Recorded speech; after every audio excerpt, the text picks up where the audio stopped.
नमस्कार, news street में आपका स्वागत है। मैं हूं आपके साथ मोनिशा सिन्हा। बिहार के डिप्टी सीएम तेजस्वी यादव विदेश दौरे पर हैं। आपको मालूम है कि तेजस्वी यादव जापान गए हुए हैं और वहां पर वो विभागीय काम से ही गए हैं, सरकारी काम से ही वो जापान दौरे पर है। इसी दौरान आपको यह बता दें तो टूरिज्म एक्सपो 2023 ओसाका जापान की आधिकारिक शुरुआत में बिहार सरकार के पर्यटन विभाग के पवेलियन का उद्घाटन किया गया।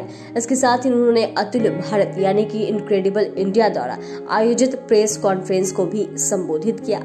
तेजस्वी यादव ने एक्सपो को संबोधित करते हुए जापान के पर्यटकों को बिहार आने का न्योता दिया।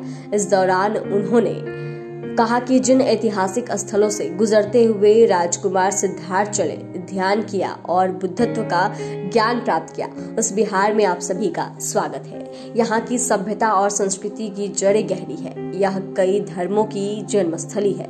यहाँ पर्यटकों को इतिहास का खजाना मिलेगा। तेजस्वी के बौद्ध सर्किट से जुड़े पर्यटन स्थलों की जानकारी देते हुए कहा कि बिहार सरकार बौद्ध सर्किट का विकास कर रही है। उन्होंने कहा कि बौद्ध स्थलों में बोध गया उन सभी बौद्धों के लिए बहुत महत्वपूर्ण है जो यूनेस्को विश्व धरोहर स्थल महाबोधि मंदिर का भ्रमण करते हैं। उसी सर्किट पर एक अन्य यूनेस्को विश्व धरोहर स्थल है, नालंदा विश्वविद्यालय की भी उन्होंने चर्चा की। उन्होंने कहा कि नालंदा विश्वविद्यालय के खंडहरों को देखना आप सभी के लिए एक अविस्मरणीय अनुभव होगा।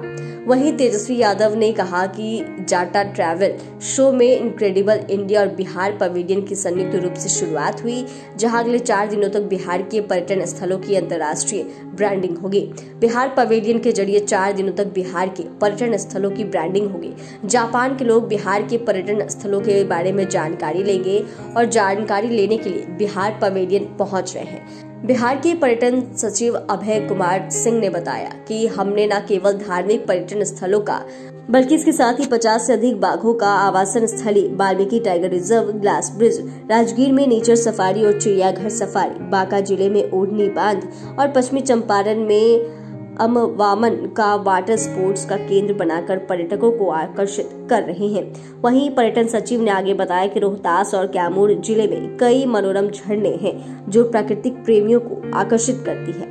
यह सुविधाओं के निर्माण के अलावा पर्यटन विभाग रिवर क्रूज और जल कीड़ा गतिविधियों के साथ अन्य स्थलों को विकसित करने की दिशा में लगातार प्रयासरत है। वहीं आपको बता दें तो टूरिज्म एक्सपो के उद्घाटन कार्यक्रम में यानी कि इनक्रेडिबल इंडिया की पवेलियन में भारत के जापान में राजदूत वी जॉर्ज, तमिलनाडु के पर्यटन मंत्री के रामचंद्रन, पर्यटन विभाग राजस्थान की प्रधान सचिव गायत्री राठौर, गोवा के पर्यटन सचिव शामिल रहे और बिहार के पर्यटन सचिव अभय कुमार सिंह, बिहार राज्य पर्यटन निगम के एमडी नंदकिशोर सहित भारत सरकार के पर्यटन निदेशक रोशन थॉमस उपस्थित थे। तो इस तरीके से आप समझ सकते हैं कि बिहार के डिप्टी सीएम और पर्यटन मंत्री तेजस्वी यादव जापान दौरे पर हैं और कहीं न कहीं वो बिहार की धरोहर को और बिहार की तमाम पर्यटन स्थलों को बारे में वो जानकारी दे रहे हैं और जो लोग हैं, जापानी लोग हैं, उन्हें आकर्षित करने के लिए भी कह रहे हैं और बता रहे हैं कि आप सब जरूर बिहार आए और बिहार की जो संस्कृति है,